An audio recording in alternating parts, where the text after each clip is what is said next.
Bangladesh cricket বোর্ডের একমাত্র বৈধ প্রেসিডেন্ট এখনো আমিনুল ইসলাম বুলবুল।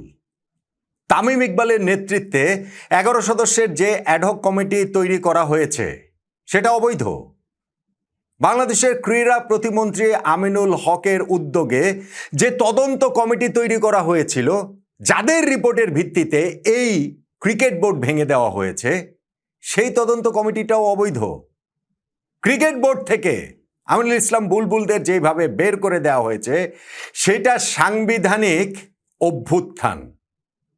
আইসিসির তাই এই বাংলাদেশ ক্রিকেট বোর্ডের ঘটনা প্রবাহে হস্তক্ষেপ করা উচিত। সেই হস্তক্ষেপের আহ্বান জানিয়েছেন আমিনুল ইসলাম বুলবুল ভাই।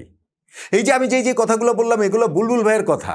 তিনি আজকে মিডিয়াতে একটা প্রেস রিলিজ পাঠিয়েছেন। মিডিয়াতে পাঠিয়েছেন বলতে জনে জনে পাঠিয়েছেন, তার তো আবার ব্লক লিস্টে অনেকে রয়েছে, আমিও ব্লক লিস্টে রয়েছে, ফলে আমার কাছ পর্যন্ত আসেনি, কিন্তু মিডিয়ার অনেকের কাছে তো পাঠিয়েছেন। নানান দিক থেকে এগুলো চলেই আসে।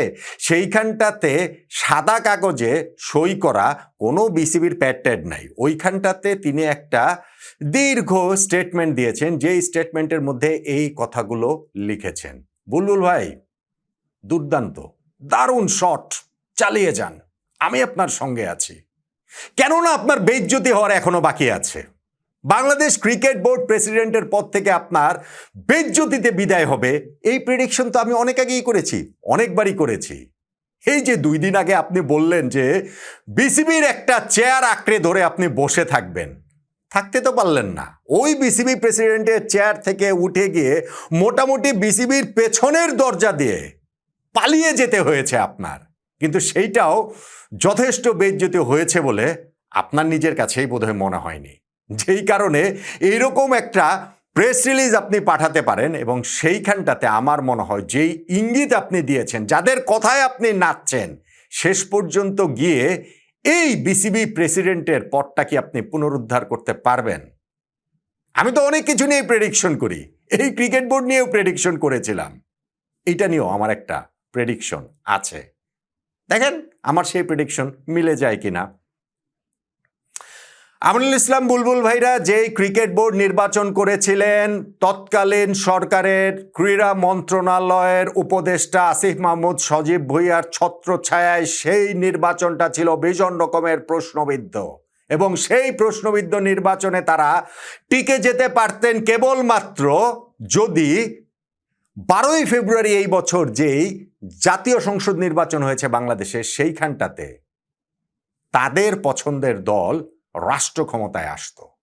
যখন সেটা হয়নি, তখন বিসিবির ওই নির্বাচনটাকে ঘিরে এই ক্রিকেট বোর্ড যে টিকতে পারবে না, তা তো আমি বলেছিলামই, আমি অনেকবার বলেছি। আমি এটাও বলেছি যে এই ক্রিকেট বোর্ড 4 মাস মাত্র গিয়েছে, 4 বছরের মধ্যে আর 4 মাস টিকবে না, 2 মাসের মধ্যে ক্রিকেট বোর্ড ভেঙে দেওয়া হয়েছে। এবং সেই যে তদন্ত কমিটি তৈরি করে দিয়েছিলেন ক্রীড়া প্রতিমন্ত্রী আমিনুল হক, সেই তদন্ত কমিটির যেই রিপোর্ট, তার ভিত্তিতেই তো এটা ভেঙে দেওয়া হলো। এখন বুলবুল ভাই আইসিসির দ্বারস্থ হচ্ছেন। আইসিসিতে তিনি বহু বছর চাকরি করেছেন, আইসিসি এসে তাকে আবার বিসিবি প্রেসিডেন্টের চেয়ারটাতে বসিয়ে দেবে, এরকম একটা প্রত্যাশার জায়গা তার রয়েছে। আমারও প্রত্যাশা বুলবুল ভাই লড়াইটা করুন, বুলবুল ভাই নিজেকে নিরপরাধ প্রমাণ করুন। যেই প্রেস রিলিজটা তিনি দিয়েছেন, সেই প্রেস রিলিজের 3 জায়গায় অন্তত পক্ষে তিনি নিজেকে এখনো বিসিবি প্রেসিডেন্ট হিসেবে দাবি করেছেন। আমি আপনাদেরকে পড়ে শোনাই ওই জায়গাটা, না হলে এটা আসলে খুব ক্লিয়ারলি বোঝা যাবে না। যেমন ধরেন, তিনি ওইখানটাতে শুরুতে বলছেন statement from Aminul Islam Bulbul, president of the Bangladesh cricket board. শুরুতেই তিনি বলছেন যে বাংলাদেশ ক্রিকেট বোর্ডের প্রেসিডেন্ট আমিনুল ইসলাম বুলবুলের এটা হচ্ছে গিয়ে একটা স্টেটমেন্ট, এবং সেইখানটাতে তো রয়েছে, আপনি দেখেন একদম শেষে গিয়ে আবার তিনি বলেছেন একটি দীর্ঘ স্টেটমেন্ট, সেখানটাতে শেষে বলছেন Aminul Islam Bulbul remains the only legitimate president of the BCB until the high court rules otherwise. High court যদি অন্য কোনো রুল না দেয়, তার আগ পর্যন্ত তিনি এখনো বাংলাদেশ ক্রিকেট বোর্ডের বৈধ প্রেসিডেন্ট হিসেবে নিজেকে দাবি করেছেন। সেইখানটাতে তিনি সাইন করেছেন, এবং সাইনের নিচে আমিনুল ইসলাম বুলবুল প্রেসিডেন্ট বাংলাদেশ ক্রিকেট বোর্ড, সেইটাও আসলে লেখা রয়েছে। 3 জায়গায় তিনি বাংলাদেশের ক্রিকেট বোর্ডের বৈধ প্রেসিডেন্ট হিসেবে নিজেকে দাবি করেছেন। বাংলাদেশের সব কিছুকেই তো তিনি চ্যালেঞ্জ জানিয়ে দিচ্ছেন। বাংলাদেশের সরকার, বাংলাদেশের আইন, বাংলাদেশের সকল কিছুকে এই বুলবুল ভাই চ্যালেঞ্জ করছেন, করেন, আমার কাছে মনে হয় এটা ভালো। বললাম না, বেইজ্জতির আরও বাকি রয়েছে। বুলবুল ভাই, আপনি তো বাংলাদেশ ক্রিকেট বোর্ডের বৈধ প্রেসিডেন্ট, তাহলে কালকে বাংলাদেশ ক্রিকেট বোর্ডে আপনি যান। আপনার যে ওই যে চেয়ারের এত খায়েশ, যেই চেয়ার ছেড়ে আপনি উঠবেনই না, সেই চেয়ারটায় গিয়ে আপনি আবার বসুন। কালকে আপনি বসুন, আমরা ক্রিকেট বোর্ডে কালকে থাকবো, আমরা দেখবো। মানে আমরা তো গণমাধ্যম কর্মী হিসেবে আজকেও ছিলাম, গতকালকেও ছিলাম, আগামীকালও থাকবো। আমরা দেখতে চাই যে আপনি আবার ক্রিকেট বোর্ডে, যেহেতু আপনি বৈধ প্রেসিডেন্ট বিসিবির, তাহলে ক্রিকেট বোর্ডে যান, গিয়ে ওই চেয়ারটাতে বসেন, বসে তাহলে আমরা দেখি যে বৈধ প্রেসিডেন্ট হলে ওই দাবির জায়গাটা তো আপনার অবশ্যই রয়েছে। বেইজ্জতির অনেক কিছু বললো এখনো বাকি রয়েছে। এই যে আপনি এখানটাতে বলছেন যে যেই নির্বাচনটা হয়েছে, এই তদন্ত কমিটি নাকি, নির্বাচনকে ঘিরে যেই তদন্ত কমিটি এনএসসি করেছে, যেইটা ক্রীড়া প্রতিমন্ত্রী আমিনুল হক ইনিশিয়েট করেছেন, সেইটা নাকি তিনি করতে পারেন না, এটা নাকি অবৈধ, এটা নাকি সাংবিধানিক অভ্যুত্থান হয়ে গিয়েছে, তাতে করেই তাদেরকে আসলে বের করে দেওয়া হয়েছে। বাংলাদেশ সরকারের ঊর্ধ্বে নাকি এই বাংলাদেশ ক্রিকেট বোর্ড? এনএসসি, আমাদের যে জাতীয় ক্রীড়া পরিষদ, তারই তো একটা স্পোর্টস ফেডারেশন এই বিসিবি, নাকি তারাই সব কিছুর ঊর্ধ্বে? তারা এনএসসির অধীনে কোনো কিছু না। ফলে এনএসসি যদি এইখানটাতে একটা তদন্ত কমিটি করে, সেইটা আসলে অবৈধটা হয় কিভাবে? আমার সাধারণ বোধে সেটা আসে না। বুলবুল ভাইয়ের অসাধারণ বোধ, সেটাতে তাদের আসতে পারে, তার আসতে পারে। আমি জানি না আজকে আমি যখন এই ভিডিওটা করছি এই মাঝরাতে দাঁড়িয়ে, সেই সময়টাতে বুলবুল ভাই কোথায় রয়েছেন? বুলবুল ভাই কি তার ওই 12,500 টাকার ভাড়ার বাসাটাতে আছেন? যেই 12,500 টাকার ভাড়া বাসাতে বুলবুল ভাই আছেন, এইটা নিয়ে তিনি যে তার সততার গল্প তিনি সেল করেছেন, এই যে তিনি তার কোট আনকোট দারিদ্র্যের গল্প তিনি সেল করেছেন, যে কতটা সৎ তিনি, সেইটা যে তিনি করেছেন, আজকে তিনি কোথায় আছেন? সেই 12,500 টাকার বাসাটাতে। আমি তো সেই বাসার অস্তিত্ব কোথাও টের পাই নাই, কোনো সময় দেখি নাই।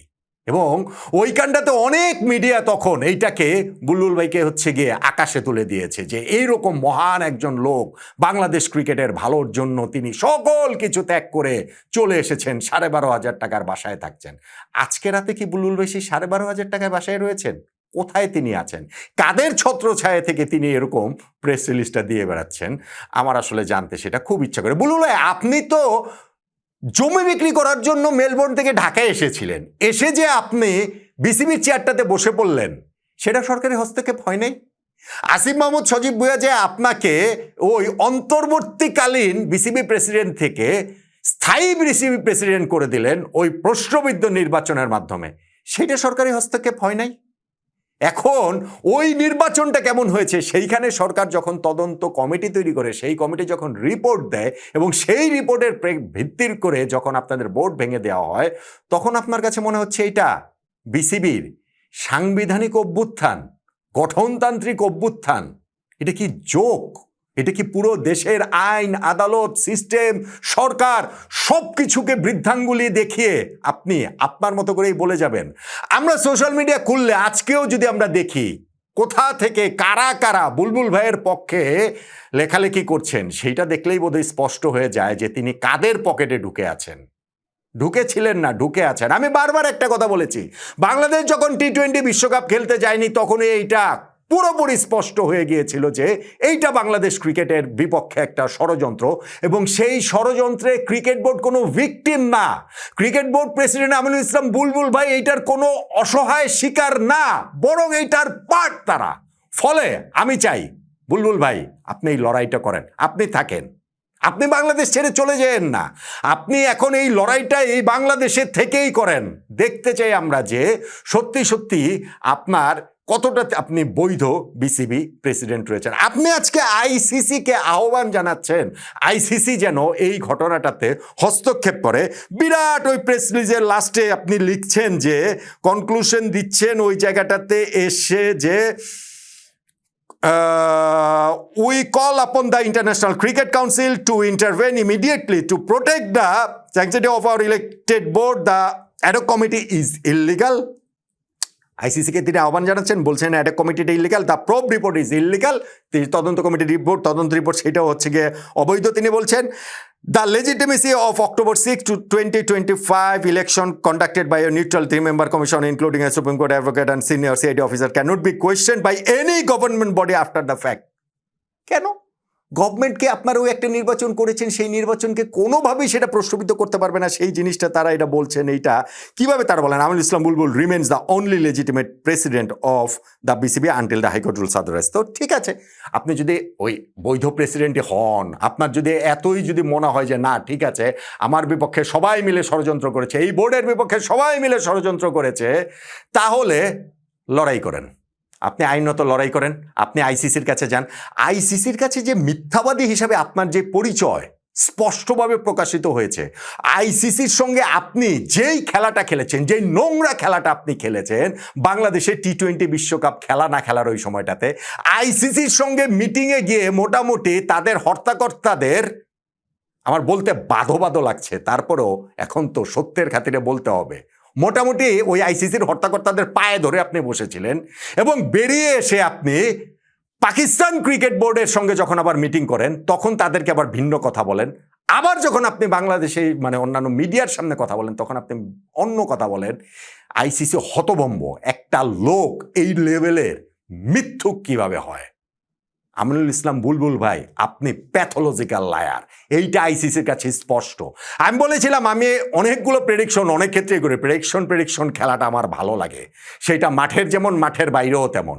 আমিনুল ইসলাম বুলবুল ভাইয়ের এই যে তিনি একটা মিডিয়া রিলিজ দিয়েছেন যেইখানটাতে তিনি বলছেন যে তিনি একমাত্র বৈধ প্রেসিডেন্ট, তামিমের এই অবৈধ অ্যাডহক কমিটিটা অবৈধ, আমিনুল হক ক্রীড়া প্রতিমন্ত্রী তার এই তদন্ত কমিটি যে তৈরি করেছেন যার ভিত্তিতে তাদেরকে বের করে দেওয়া হলো সেইটা অবৈধ, আইসিসির হস্তক্ষেপ তিনি কামনা করছেন। এবং সেইখানটাতে আমার প্রেডিকশন হচ্ছে আইসিসি ঘন্টা করবে, আইসিসি কচু করবে, আইসিসি কিচ্ছু করবে না।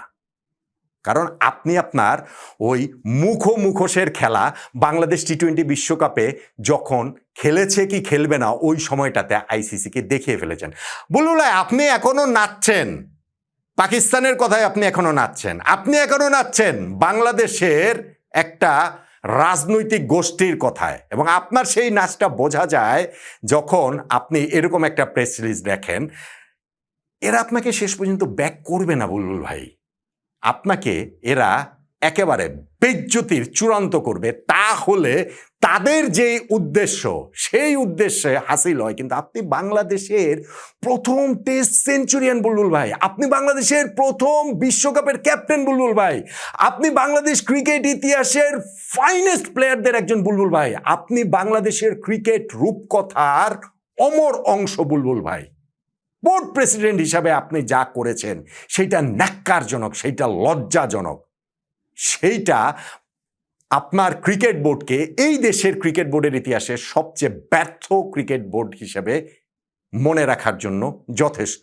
আর এখন যখন আপনি এইরকম মিডিয়া রিলিজ দিচ্ছেন, এইরকমভাবে আপনি আইসিসির হস্তক্ষেপ কামনা করছেন, অ্যাজ এ আপনার কথা শুনে আইসিসি এসে এইখানটাতে আমাদের ক্রিকেট বোর্ডকে অবৈধ বা আমাদের ক্রিকেটের উপরে নিষেধাজ্ঞা দিয়ে দেবে, এরকম একটা আশার জায়গা যে আপনার রয়েছে, এবং তারপরে গিয়ে আপনি আপনার সেই প্রিয় পছন্দের আপনার সেই লোভনীয় বিসিবি প্রেসিডেন্টের চেয়ারটাতে আবার বসে যাবেন। করেন না বুলবুল ভাই, আপনি করেন, আমরা আছি, আমরা সেটা দেখার জন্য রয়েছি।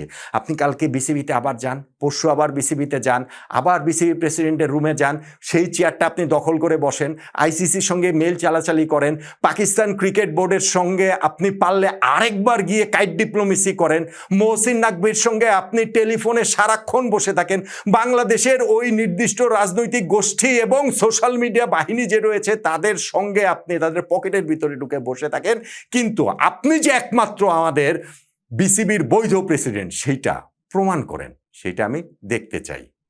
কিন্তু আমি বললাম না, আমার যে প্রেডিকশন, সেই প্রেডিকশন হচ্ছে আপনার বেইজ্জতি যথেষ্ট পরিমাণে হয়েছে। যেইভাবে আজকে আপনাকে ওই প্রিয় চেয়ার ছেড়ে বিসিবির পেছনের দরজা দিয়ে বেরিয়ে যেতে হয়েছে, ওইটাই যথেষ্ট বেইজ্জতি না।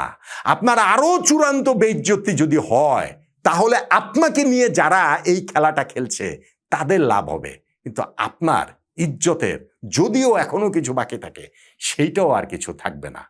ফলে বুলবুল ভাই এই খেলাটা খেলেন, এই খেলাটা আসলে আমি দেখতে চাই, এবং দেখতে চাই যে আসলে আমার এই প্রেডিকশনটা কতটা ঠিক হয় কিংবা না হয়।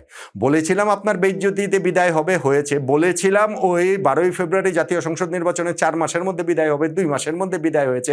এখনও আমি বলছি, আপনি আইসিসির আহ্বান যে করেছেন, আইসিসি আপনার এখানে কিচ্ছু করবে না এবং আপনার জন্য আরও বেইজ্জতি অপেক্ষা করছে। আপনি বাংলাদেশ ছেড়ে যেয়েন না। আমি এটা জানি না বলাটা ঠিক হবে কিনা যে আপনার দেশ থেকে যেন নিষেধাজ্ঞার ব্যবস্থাটা করা হয়। বাংলাদেশ টি-20 বিশ্বকাপে কি কারণে খেলতে পারেনি এইটা নিয়ে যখন তদন্ত কমিটি তৈরির ঘোষণা দিয়েছেন আমিনুল হক ক্রীড়া প্রতিমন্ত্রী, সেই তদন্ত চলমান থাকা অবস্থায়, শুরু থেকে চলমান থাকা অবস্থায় যেন আপনি দেশ ছাড়তে না পারেন, তাহলে আমরা আসলে পুরো সত্যটা জানতে পারবো। অর্ধ সত্য জেনে এখনো অনেকের বোধোদয়ের জায়গাটা হচ্ছে না। পূর্ণ সত্যটা জানলে এবং আপনার জন্য আরও যে বেইজ্জতি আছে, অপেক্ষা করে আছে, আপনি যে নিজের বেইজ্জতি নিজে ডেকে নিয়ে আসছেন এই ভিডিও রিলিজের মাধ্যমে, সেইগুলো হওয়ার পর যদি আমাদের বাকি আরও অনেকের বোধোদয় হয়, সেই সময়টার অপেক্ষায় আছি। বুলবুল ভাই, আপনি আপনার এই লড়াই চালিয়ে যান। এই লড়াইটা আমি এবং আমার মতো আরও অনেকে, আমি এবং আমরা দেখতে চাই।